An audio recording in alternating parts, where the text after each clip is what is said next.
તમને કહું ખરાબ લાગશે પણ કહેવું જરૂરી છે કે કૂતરો ક્યાંય જાય તો પેશાબ કરે એ કૂતરાનું લક્ષણ છે, એમ મોહમ્મદ ગજનીનું લક્ષણ હતું કે લૂંટ કરે। ગુજરાતના પૂર્વ નાયબ મુખ્યમંત્રી નીતિન પટેલ ફરી એક વખત આક્રમક મૂડમાં જોવા મળ્યા। કડીમાં આયોજિત 72 ચુવાડ કડવા પાટીદાર પ્રગતિ મંડળના સ્નેહ મિલનમાં નીતિન કાકાએ સૂચક નિવેદન આપતા વિવાદના એંધાણ જોવા મળ્યા। નીતિન પટેલે મોહમ્મદ ગઝનીની સરખામણી કૂતરા સાથે કરી હતી, જેનો એક વિડીયો સોશિયલ મીડિયામાં વાયરલ થઈ રહ્યો છે। નીતિન પટેલે જણાવ્યું કે કૂતરો ગમે ત્યાં જાય તો પેશાબ કરે, તેવી રીતે ગઝનીનું લક્ષણ લૂંટ કરવાનું અને મંદિરો તોડવાનું હતું। સાથે જ તેમણે જણાવ્યું કે ભૂતકાળને ભૂલી જઈશું તો આવનારો સમય અને પ્રજા આપણને માફ નહીં કરે। મહત્વનું છે કે નીતિન પટેલના નિવેદનનો આ વિડીયો વાયરલ થયો છે। મેં કીધું ને, સમય સાથે ના ચાલીએ તો સમય આપણને પાછળ રાખી દે છે।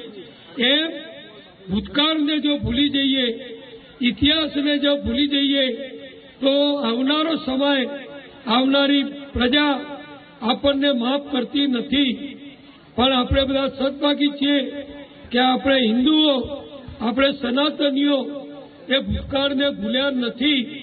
આપણે બધાએ હજારો વખત સાંભળ્યું છે, ઇતિહાસમાં વાંચ્યું છે, પુસ્તકોમાં વાંચ્યું છે, નવલકથાઓમાં વાંચ્યું છે, અને આપણે જાણીએ છીએ કે ભૂતકાળમાં વિદેશી આક્રમણકારો જે મોટે ભાગે મુસ્લિમો હતા, એ મુસ્લિમોએ હજાર વર્ષ પહેલા આપણા ભારત ઉપર મોટા મોટા આક્રમણો કરેલા। અફઘાનિસ્તાનથી આવે, ગજનીથી આવે, બીજા પ્રદેશથી આવે અને આપણા ભારતમાં આવે અને ભારતને લૂંટે, ભારતના લોકોની મિલકતને લૂંટે। અને એના કરતા ખરાબ જે એમણે કર્યું કે એમને આપણા મંદિરોને લૂંટ્યા।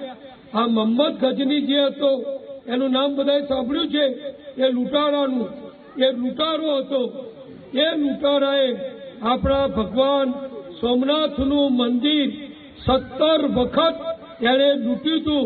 અને જ્યારે આવે ત્યારે સેંકડો કિલો સોનું, હીરા, ઝવેરાત, ચાંદી જે ભક્તોએ, એ વખતના રાજાઓએ ભગવાન સોમનાથને ભેટ ધર્યું હોય, ભગવાનને અર્પણ કર્યું હોય, એવું સોનું, ચાંદી, જર ઝવેરાત આ મોહમ્મદ ગજની વારંવાર ભગવાન સોમનાથના મંદિર ઉપર હુમલો કરીને લૂંટી જતો હતો।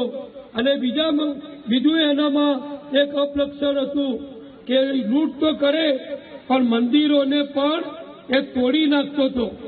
જેમ મારે સરખામણી ના કરાય પણ તમને કહું ખરાબ લાગશે પણ કહેવું જરૂરી છે કે કૂતરો ક્યાંય જાય તો પેશાબ કરે એ કૂતરાનું લક્ષણ છે, એમ મોહમ્મદ ગજનીનું લક્ષણ હતું કે લૂંટ કરે, આપણી બહેન દીકરીઓ ઉઠાઈ જાય, આપણી બહેન દીકરીઓ ઉપર બળાત્કાર કરે અને પછી આપણા હિન્દુ ભવ્ય મંદિરોને એ તોડી નાખતો હતો।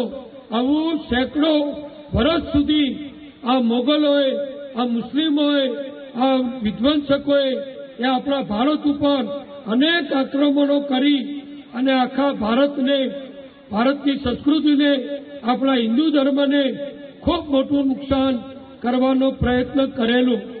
એમના મનમાં એમ હતું કે અમે આ મંદિરો લૂંટી લઈશું, અમે આ મંદિરો તોડી નાખીશું, આ જર ઝવેરાત, સોનું, ચાંદી બધું લૂંટી જઈશું, એટલે હવે નવા મંદિરો કોઈ બનાવશે નહીં।